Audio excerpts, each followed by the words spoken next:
Allora, Lucio Gianni, su questa cosa del lavoro fondamentalmente, no? Ma guardi, sono saltate fuori tante di quelle possibilità di riflessione, sia di SMS che da quello che è uscito da chi mi ha preceduto. Io vorrei rispondere utilizzando 2 SMS. Sì, sì. Intanto io a quello che paragonava il Veneto a suo nonno, e io se penso il Veneto a un nonno, penso a quel nonno che è pieno di nipoti, pieno di parenti che non hanno voglia di lavorare, che non hanno voglia di fare niente, ma che amano farsi mantenere dalla pensione del nonno, dai soldi del nonno, finché il nonno morirà, ma probabilmente non è questione che muore perché non ha la badante, ma morirà perché gli succhiano tutto quello che è necessario a lui per vivere. Questo è il Veneto nei confronti delle altre regioni e del resto del paese Italia. Mentre quando penso all'Italia io penso a un pugile, con quello che è venuto fuori questa sera, a un pugile che è in un angolo, che ha preso tante di quelle botte, che è diventato cretino e che non sa più cosa fare. Ogni giorno si inventa qualcosa, si fa il tutto l'incontrario di tutto. Facciamo i voucher ma chiudiamo i voucher senza avere un'alternativa, senza dare a pensare che i voucher dovevano, come ogni cosa, dovevano essere guidati, dovevano essere legiferati con cautela. Tutte le cose, anche nell'alimentazione, anche le cose buone che fanno bene, nell'uso esagerato è chiaro che fanno male. Il voucher, si cominciava a darle un po' di ordine quando bisognava registrarli almeno 60 minuti prima, collegato all'INAIL in maniera che bisognava dire nome e cognome. Si stava cominciando a dare lentamente delle regole. No, siccome c'è una spinta di piazza bisogna chiuderli, ma non sappiamo quale sarà l'alternativa. Abbiamo chiuso le province, io ero assessore provinciale a Venezia all'epoca e si è deciso, perché la piazza voleva, contro gli sprechi della politica, colpire qualcuno, hanno chiuso le province. Però le province sono aperte, l'aborto, no? Chiudiamo ma apriamo. Hanno fatto una città metropolitana mettendo il sindaco di Venezia, sindaco metropolitano, quindi è eletto a Venezia ma va a governare tutta la provincia di Venezia. Un casino. Quando si parla di Italia si parla sempre di cose improvvisate. Non c'è un filo logico, non c'è una regola. Allora, o si mette in testa che questa Italia è scoppiata, è fallita, non ha più senso di esistere, si torna indietro a pensare quello che in passato qualcuno aveva ipotizzato, cioè a un'Italia fatta di regioni, a un'Italia fatta di macro regioni, a un'Italia alternativa a quella che è adesso, perché questa Italia non funziona più. E quando uno mi scrive cosa ti viene in tasca con l'autonomia, io dico l'autonomia non è quello che voglio, io voglio di più dell'autonomia, però piuttosto di un pugno in faccia mi prendo l'autonomia, voglio capire cosa mi esce di tasca se non ho l'autonomia, cosa mi continuerà. Perché se finalmente noi non andiamo a battere i pugni come qualche volta è capitato che hanno fatto Zaia e qualche assessore regionale, a pretendere i costi standard. Noi dobbiamo pretendere quello che stava per avvenire e qualche mese prima che avvenisse è stato fatto cadere il governo Berlusconi, perché le forze meridionaliste, le forze di chi è legato agli interessi che mangia con lo Stato, ha fatto cadere il governo Berlusconi, dove Bossi e gli onorevoli e i ministri della Lega avrebbero portato i costi standard.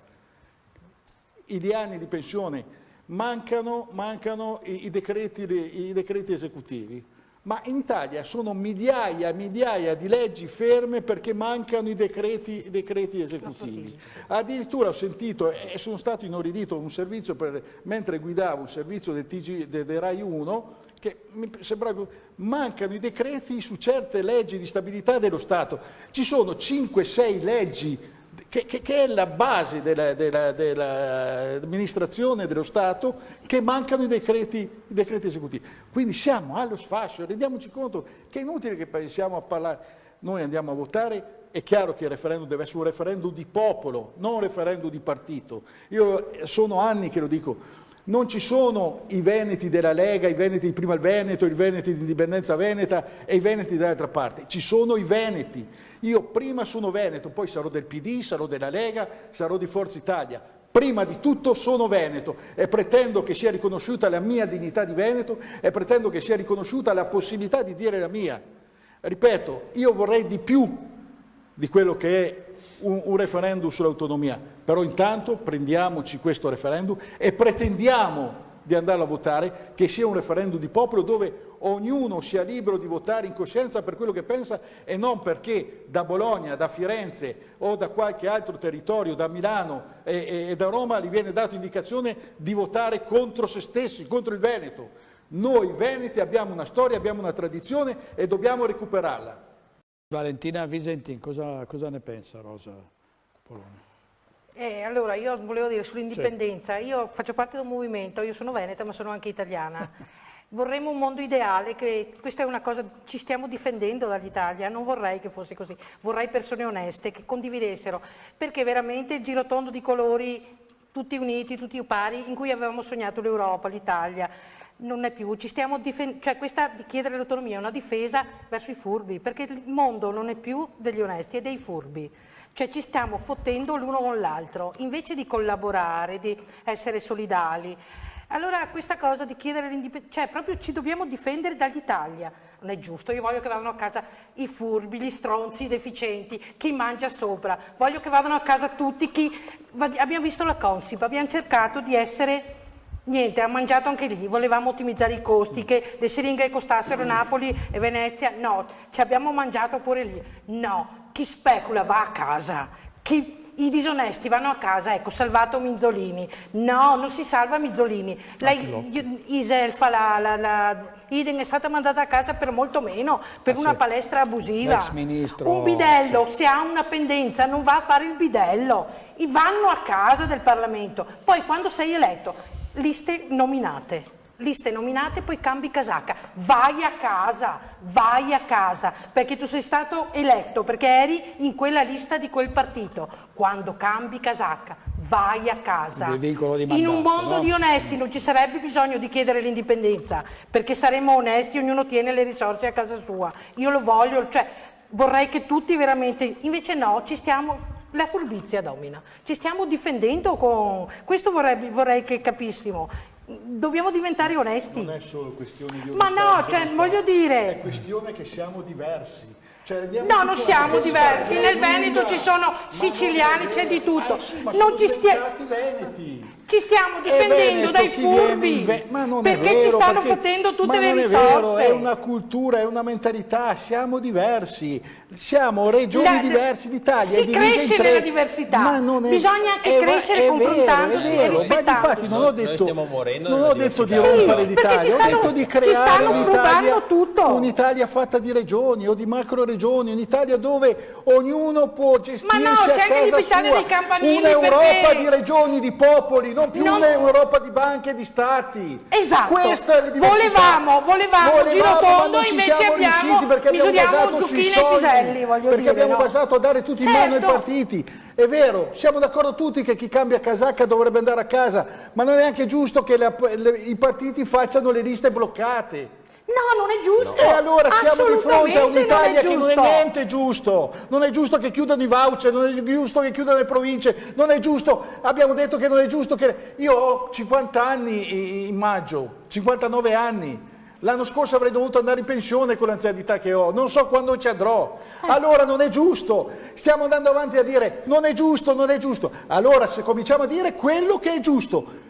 Veneto libero e indipendente, perché il Veneto è dentro l'Italia a causa di un referendum truffa. Rifacciamo quel referendum, vediamo cosa pensano i veneti, compresi i siciliani che sono venuti a vivere in Veneto, compresi gli extracomunitari che sono diventati veneti, perché Veneto è chi vive da Veneto. Non chi è nato veneto. Io non vivo diversa da un napoletano, cioè siamo ognuno è unico, ognuno è diverso. I buoni e i cattivi ci sono dappertutto, esatto. Ma siamo diversi per cultura, per mentalità, le cose stupide. A Milano si mangia in 14 minuti il pranzo, in Sicilia un'ora e mezza. Ma non è questo, sono stupidate, ma siamo diversi.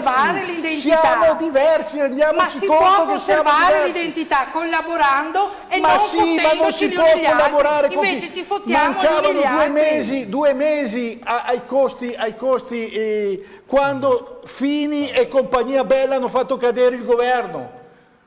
Ce lo siamo dimenticati, ci dimentichiamo troppo presto delle cose noi. Ma io sono d'accordo noi che veneti siamo dei zucconi io perché non voglio un lavoriamo mondo di e basta. Voglio un mondo di persone oneste. E le persone oneste bisogna crearle, valutarle e votarle.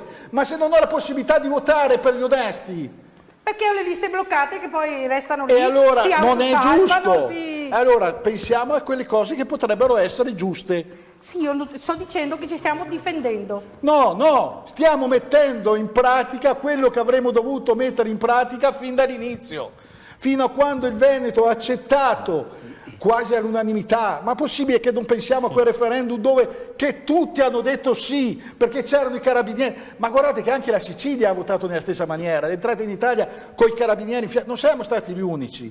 Anche la Sicilia è stata sfruttata dalle banche degli inglesi e degli americani che hanno usato i Savoia per andare a sfruttare. Non è vero che anche loro sono stati sfruttati. Però loro hanno l'autonomia. Loro hanno l'autonomia e anche la Sardegna sono popolo, sono orgogliosi di essere popolo. Anche il Veneto è una lingua, però noi ci vergogniamo, la chiamiamo dialetto. Dialetto, la nostra lingua ci vergogniamo che sia una lingua. Ma dai, finiamola e diciamo basta.